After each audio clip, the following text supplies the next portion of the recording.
tayo mag-ikot-ikot na naman. Ipakita natin kung ano ba yung natatagi nitong kagandahan. Shoutout sa ating lahat.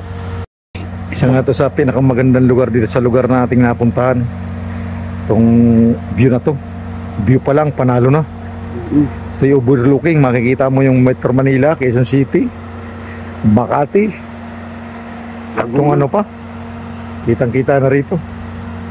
Tuloy-tuloy lang tayo sa ating paglalakbay para makita pa natin yung kagandaan nito.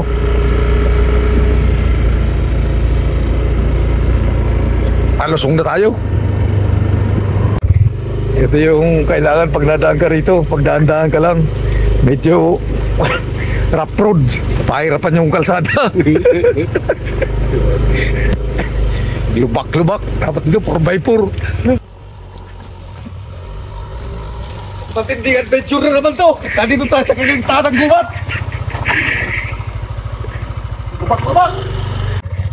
Yung sapatos natin, puti-puti. Baka pag-uwi natin ito, baka kulay pula na.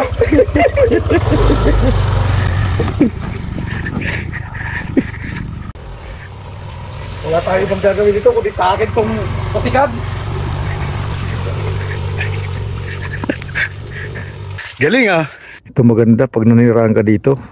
Tahimik na lugar. Siguro may alagang kahayupan ka lang, mabubuhay ka na rito. Tulad nga nito, ang daming mga alaga nila dito, mga manok. O anong ba?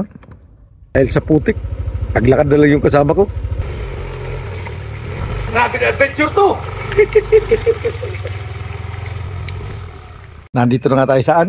El Dorado City. Yun nga lang, ito yung pinakamaganda. Ito yung pag-aari na ni Araneta. Dadaanan na natin yung pine tree. Ito na nga yung pinakamalamig na lugar na matragpuan dito sa San Mateo Rizal. Kala mo nasa Little Baguio na tayo. O kaya nga sa Baguio. Kasi puro pine tree na yun nandito.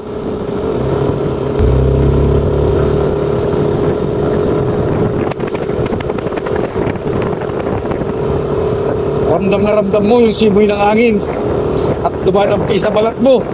Yung napakasarap na pakiramdam.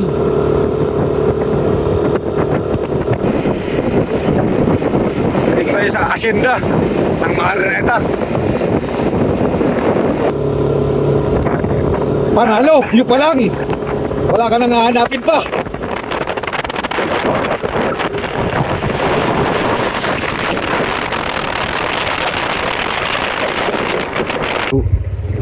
May concrete road na. Pupunta nga tayo dito sa Sitio Kasili.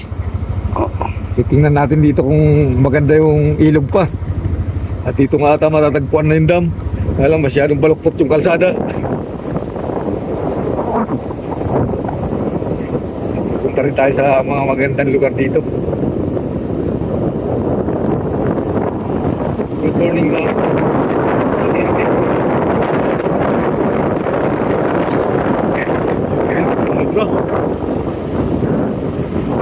Linsan itong view, pati akyat ito. Hirap itong truck dahil sobrang taas.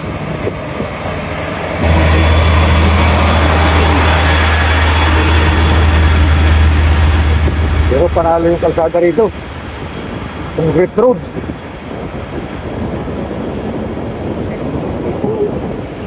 Ito'y sayang yung ating pagpunta rito. Dating tourist spot to na pwede kang maligo rito sa lugar na to. Sa Sitio Kasili. Ngayon bawal na, ginawa ng dam. Hindi na natin makikita talaga ng lubos yung ilog na yun. Dati maraming nagbablog doon at naliligo. Ngayon hindi na, kaya pala maganda na yung kalsada rito. Gawa ng ganun nga yung pangyayari.